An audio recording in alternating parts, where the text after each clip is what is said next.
Hi there, this is the first video in a series I'm going to do on the move one knight f3. It's been a few years since I made my last series, which is on the move one knight h3.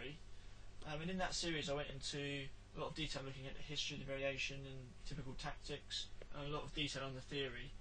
I'm going to go straight into the theory this time, and I'm probably not going to do quite as much detail as before, but I'm going to try and keep it so it's interesting for players of all levels.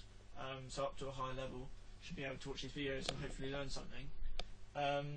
So in this first video what I'm going to do is I'm going to start looking at the move f6, knight d4.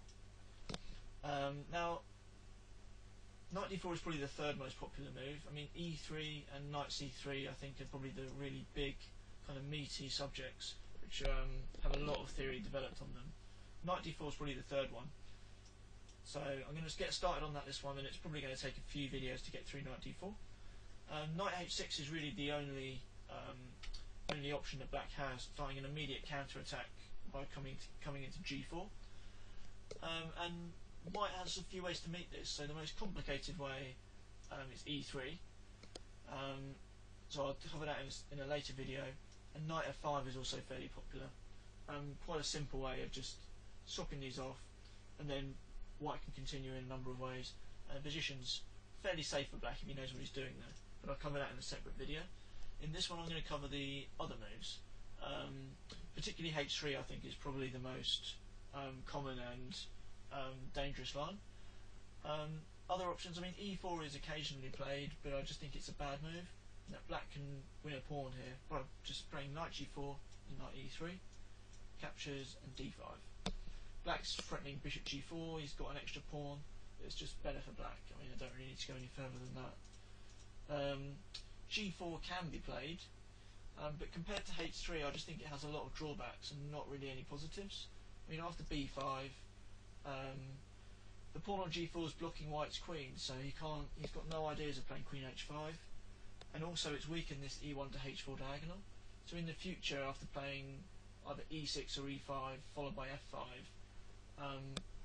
black can gain a crucial tempo in a lot of variations where he's threatening queen h4 and white has to take time out to defend that, and then black can develop an attack in the meantime. So I just don't rate that. I think after g4 b5 I'd already rather be black. So I'm not going to really look at that too much, or at all actually. I'm only going to look at h3. This is better in that it stops knight g4, but it also keeps this d1 to h5 line open for the queen. So again, I'm going to recommend b5. I generally prefer playing b5 to c5, sorry, to c6. Well, c6 is perfectly possible there. I think b5 just feels better to me. I prefer to put the pawn on b5. That allows black to develop the bishop to b7, and it also stops any ideas of knight b5. With the pawn, when you play c6, often white can still, after saying knight c3, threaten to play knight b5. But here it's just stopped it for good. So that's why I like that.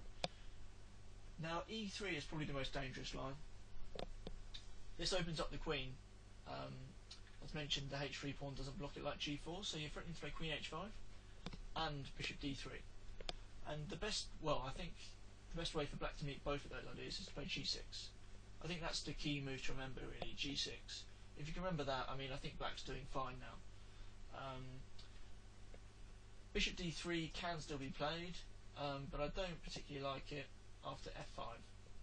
It might look a bit strange playing f6 and f5, but that's what the position demands, and it's actually quite good here. These pawns really kind of stopping white's pieces from attacking black, and this variation is one of those examples which is quite common in Atomic, in that white tries to play aggressively with his pieces and try to create piece play, but often if black defends accurately, the pieces just kind of get lumped in the centre without really threatening anything anymore, and they're just getting white's way. So he'd much rather be able, you can't move his d pawn, you can't develop his pieces easily, and black can just simply push these pawns in the centre and get a very nice advantage. So an example of that is knight c3, d5, just stopping the knight from jumping. Then say if the knight comes back to f3, you can play e5, answering the knight g4 with knight g5 and knight g4. and if white, say, plays b3, try and develop the bishop to a3, just e5, bishop a3, c5, and I mean black's just got this avalanche of pawns that's just coming at white, and white's pieces are just really awkwardly placed. Black's just got a big advantage. There was one other line. Actually, there's two other moves here that I've got. So knight f3 was played against me by recursive, which kind of looked interesting at first, in that you're coming into e5 and g5. But black has this move bishop g7, taking advantage of the move g6 being played, attacking b2. And now recursive just immediately went for knight e5, and black has no problems after capturing. So that's really all there is to say about that move. The other move is a little bit more interesting, but also I think black's doing quite well. It's knight takes f5. So a few years ago there was a tournament on free chess where a lot of top players took part, and they played 6-game matches against each other. And one of the atomic players that played in that tournament with the nickname Yukimix, he used to play on free chess and on Buho 21, quite a strong player, and he was playing this line and another line which I'll look at in a minute, and they're kind of dangerous, but if black knows what he's doing, he ends up with a fairly good position, I think. And I remember calculating these variations back then, just in case he tried them against me, and being really happy with the results.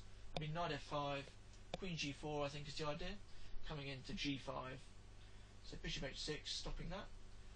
And now Yukimix's idea, which I saw him play against some players, was to sacrifice his queen, either here or on the next move. So say knight c3 first, maybe e6, queen takes g6. So threatening to take on h7 and then just push these pawns on the king side. But after rook f8, d5, I think I'd much rather be black with the queen. I mean, it's kind of interesting, but I just don't think it's quite good enough here. It might be good enough. I mean, if you're going to get that rook and pawn for the bishop, then it would be worth it, but otherwise I just don't think it is. I think black's doing well. So imaginative idea, but not quite good enough in my opinion. The other idea that I was analysing back then from Yukimix's games was knight c3, threatening to come into d5, so e6, and now the move a4. White can try bishop d3, but again just f5. I think white's pieces are looking a bit silly, and black's doing quite well. So one key line would be knight f coming up to f3. This is usually the critical idea against this stuff. But d6, knight g5, knight g4, and black's doing actually quite well here. So instead a4, I think this is the most dangerous option. And here I think a really good move for black is c5.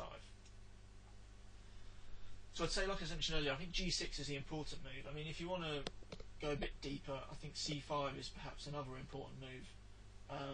But to be honest, I don't think I've ever had this position in a game, so it's quite rare and unlikely for it to appear. So it's not really strictly necessary to know this level of detail. White has a couple of moves here. One is knight f5. It's kind of interesting in that it's taboo to be captured this knight. I mean, capturing with the e pawn leaves d5 undefended. Capturing with a g pawn obviously opens up for queen h5, and capturing with the knight just allows white to really capture on b5 and get this free play on the queen side. He's doing quite well here. So black should go for knight g4. When after f5 the position is quite unclear. Black can jump in with knight f2, or maybe play bishop b7. Just an unclear game. Another option is to take on b5, giving away this piece, because white knows that he's going to be able to capture on a7.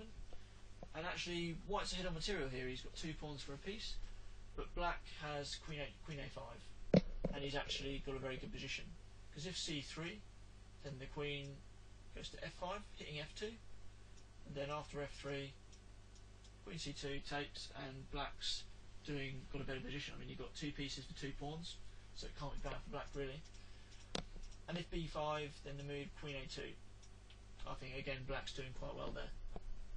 So that's really all there is on the move 3h3. So yeah, the crucial move to remember, I think, is g6 after e3, and after that I think you're you'll be fine. So in the next video I'm going to cover the move 3 knight f3, and then we'll go on from there and see how it goes. Alright.